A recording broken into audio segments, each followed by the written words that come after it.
অনিয়মিত কর্মচারীদের জন্য যে সুযোগ রাজ্য সরকার দিয়েছেন সেই সুযোগের শেষ দিন আগামীকাল 15ই জুলাই 2025 দুপুর 12টার মধ্যেই অর্থ দপ্তরের কাছে সমস্ত ডকুমেন্টস পৌঁছাতে হবে। রাজ্য সরকার, রাজ্যের মাননীয় মুখ্যমন্ত্রী প্রফেসর ডক্টর মানিক সাহা এবং মাননীয় মন্ত্রিমণ্ডল অর্থাৎ ত্রিপুরা সরকার রাজ্যের অনিয়মিত কর্মচারী যারা রয়েছেন তাদের জন্য যে সুন্দর সুযোগ করে দিয়েছেন, আগামী দিনে সমবেতন এবং সরাসরি রেগুলার পোস্টে চাকরির জন্য যে সুযোগ করে দিয়েছেন রাজ্য সরকার, অর্থাৎ যে সুযোগ রাজ্য সরকার করে দেবেন এখন পর্যন্ত ধারণা করা যাচ্ছে, সেখানে সমস্ত ডকুমেন্টস চাওয়া হয়েছে।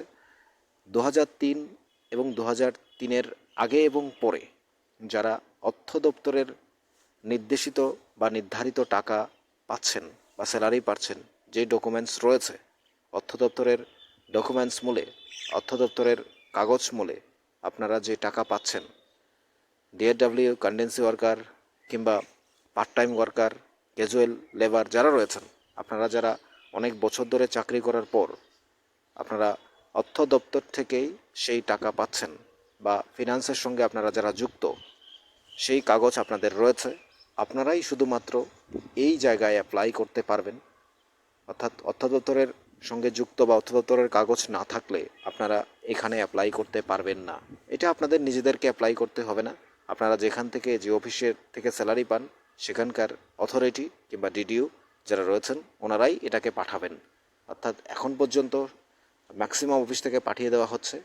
যেখানে পাঠানো হয়নি, অর্থাৎ যাদের এখনও পাঠানো হয়নি, নিশ্চয়ই আজ 14ই জুলাই এবং আগামীকাল 15ই জুলাই শেষ দিন দুপুর 12টার মধ্যে তারা পাঠিয়ে দেবেন।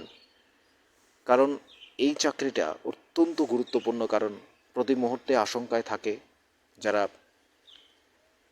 অনিয়মিত কর্মচারী রয়েছেন তারা, আমরা কি করব, কিভাবে পরিবার চালাবো, সমবেতন পাচ্ছি না, রেগুলার হচ্ছে না, রিটায়ারমেন্টের পর কি হবে, এই আশঙ্কা থেকে মুক্ত করার জন্যই রাজ্যের মাননীয় মুখ্যমন্ত্রী এবং তার সরকার একটা গুরুত্বপূর্ণ সিদ্ধান্ত নিয়েছে।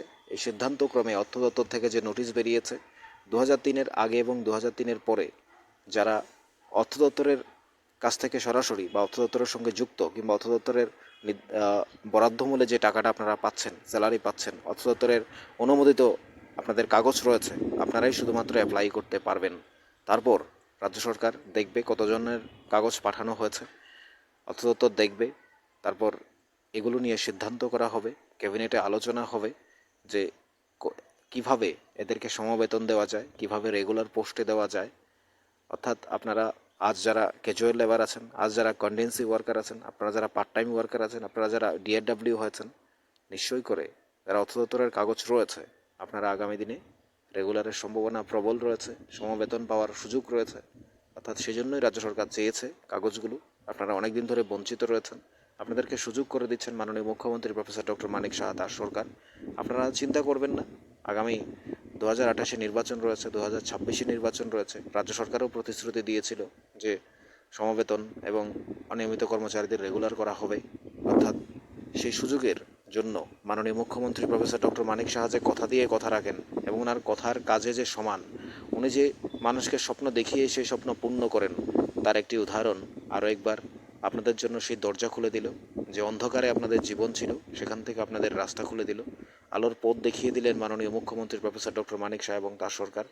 যেভাবে অর্থ দপ্তরের মাধ্যমে যে নোটিশ জারি করা হয়েছে, তার মধ্যে বিভিন্ন দপ্তর ইতিমধ্যেই ম্যাক্সিমাম পাঠিয়ে দেওয়া হয়েছে।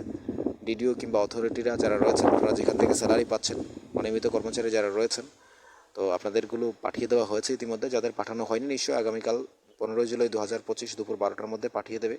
তো আপনারা নিশ্চিন্ত থাকতে পারেন, আগামী দিনে আপনাদের একটা সুন্দর ভবিষ্যৎ, উজ্জ্বল দিন আপনাদের জন্য আসছে।